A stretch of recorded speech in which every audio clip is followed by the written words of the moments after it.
Hi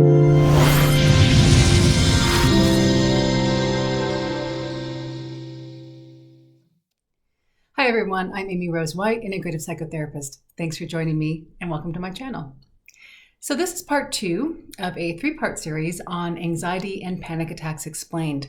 Last time we talked about what they look like, how they feel, how terrible they are, and a 4-step process for what to do in the moment. And then I kind of generally went over the deeper layers. So this video is just to talk and explain a little bit more about how to deal and heal on a deeper level anxiety and panic in our lives.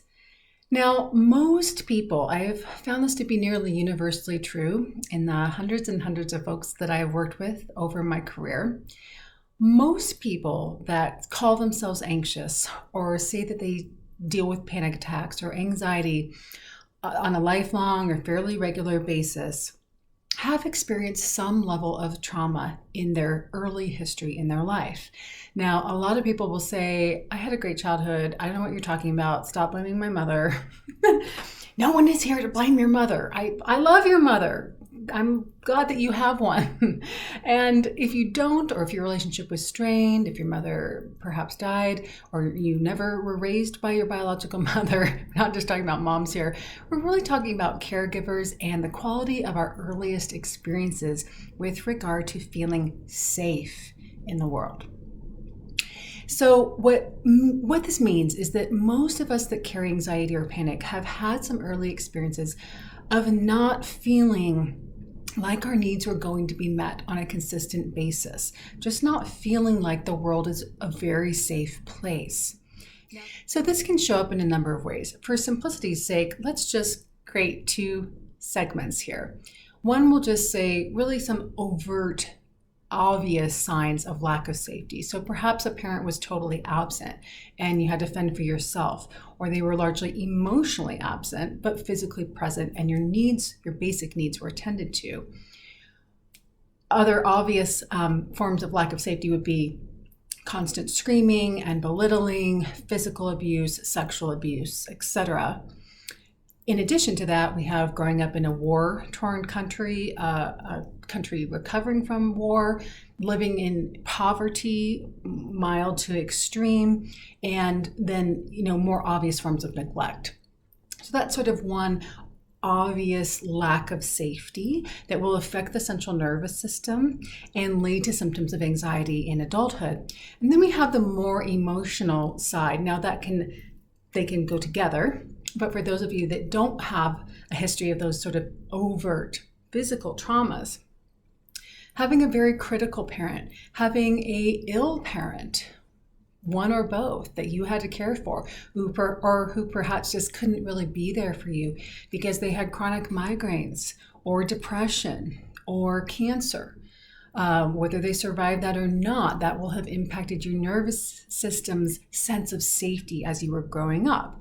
If you had a controlling parent, a parent that needed to have everything perfect, organized, perhaps a parent who was obsessively cleaning, all the way to, completely absent. Maybe the house was never cleaned. And another example would be a parent who's very belittling or demanding, even just had really high standards, like, I know you can do better than that, kind of constantly. And they modeled that for you with how they spoke to themselves as well as you.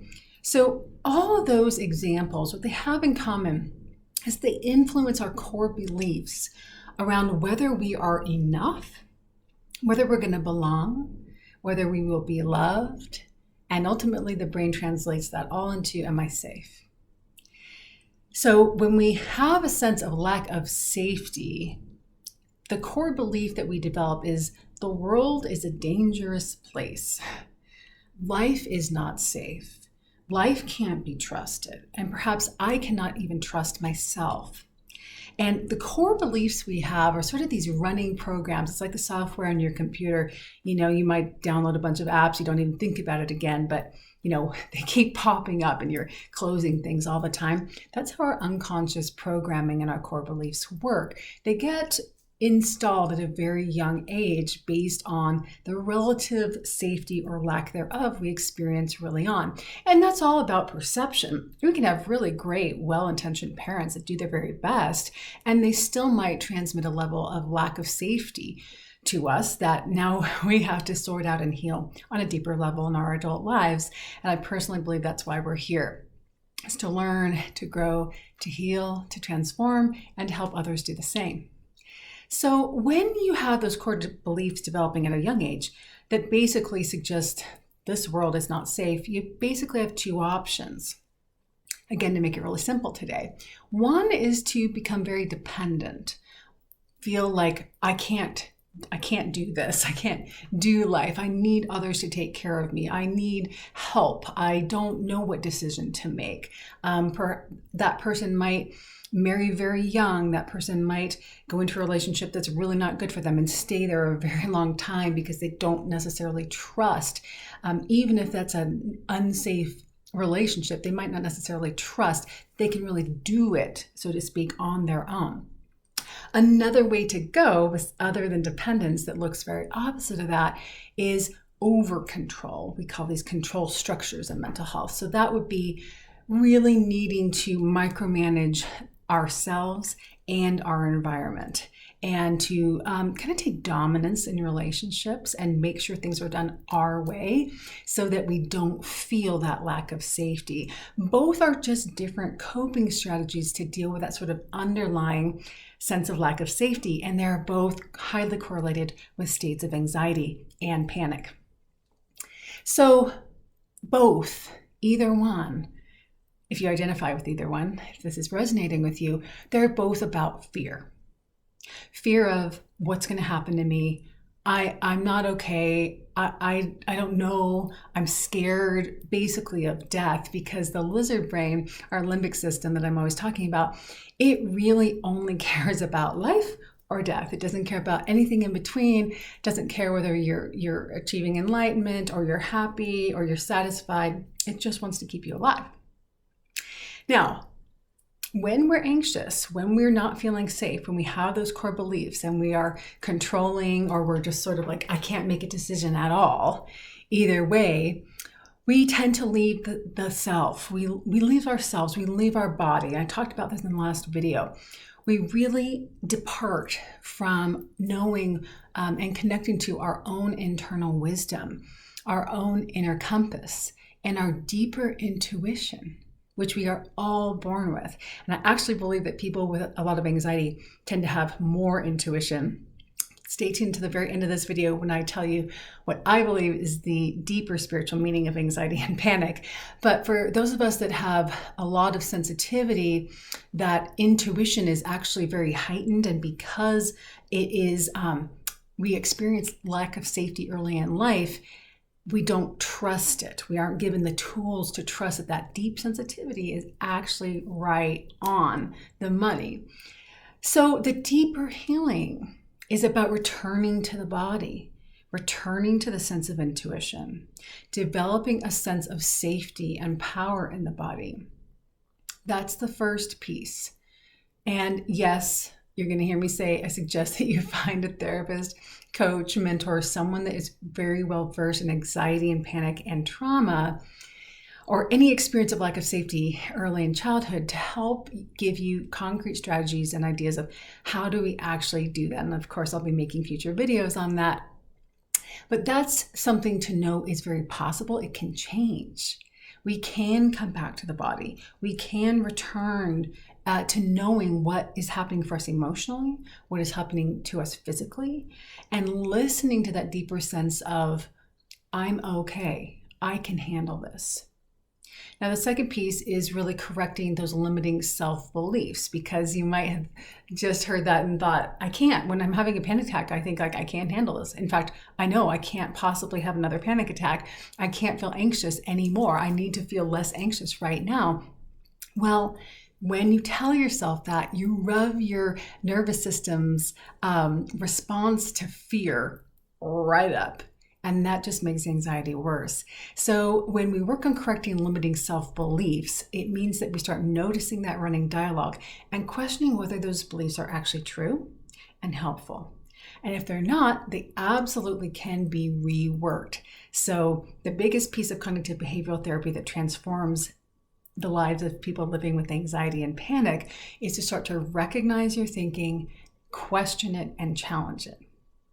Now, the third step will be full emotional recognition and expression of emotions that you might not have recognized that you had, especially when you were small, or been allowed to express. So a lot of us have this anxiety, this free-floating anxiety that is really just repressed, unexpressed, unidentified emotion. So a core part of healing on a deeper level from anxiety and panic is starting to be familiar with the vocabulary of feelings, the vocabulary of emotions, what it feels like in our body, and start to recognize how am I actually feeling emotionally right now that isn't anxiety, which I always call a garbage can term. If you want to really get to the core of anxiety, it's mostly I'm scared. I'm scared right now. Okay, well, what are you scared about? Well, I'm scared because I was feeling embarrassed about what I said in that meeting and I made a fool of myself. Or I'm afraid of rejection. We can start to get more specific about where the emotion is coming from, where it is in our body.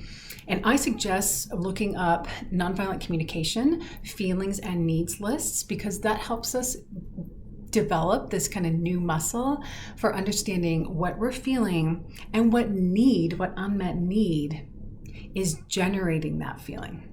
So that's just a really basic, helpful framework to start to get more specific about what you're really feeling. And you might find that you stop calling yourself an anxious person and you start just saying, I'm a person that has a lot of feelings. And right now it's this, and right now it's that. And yesterday it was this, and tomorrow it'll be something else. And that's all okay with me. Now, this takes time, but it can be accomplished. And I actually think that the deeper meaning of anxiety and panic, that it calls us back to the body, this gift, calling us back into understanding our feelings and getting better acquainted with us.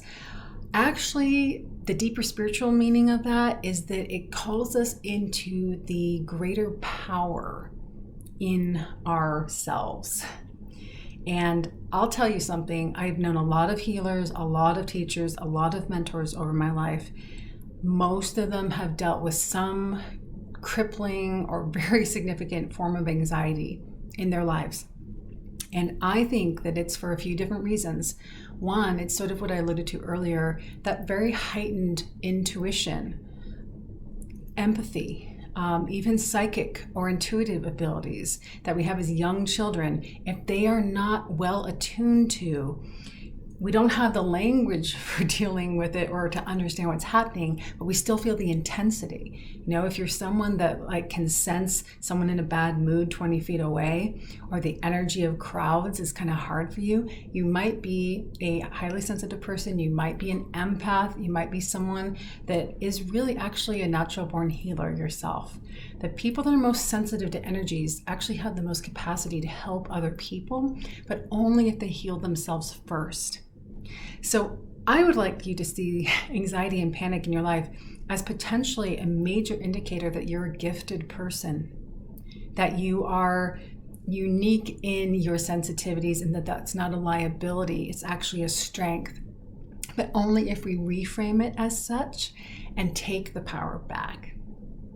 So I hope that this is helpful to you. I'll be doing part 3 on my favorite supplements to support the biology while we do the deeper healing work of transforming anxiety and panic.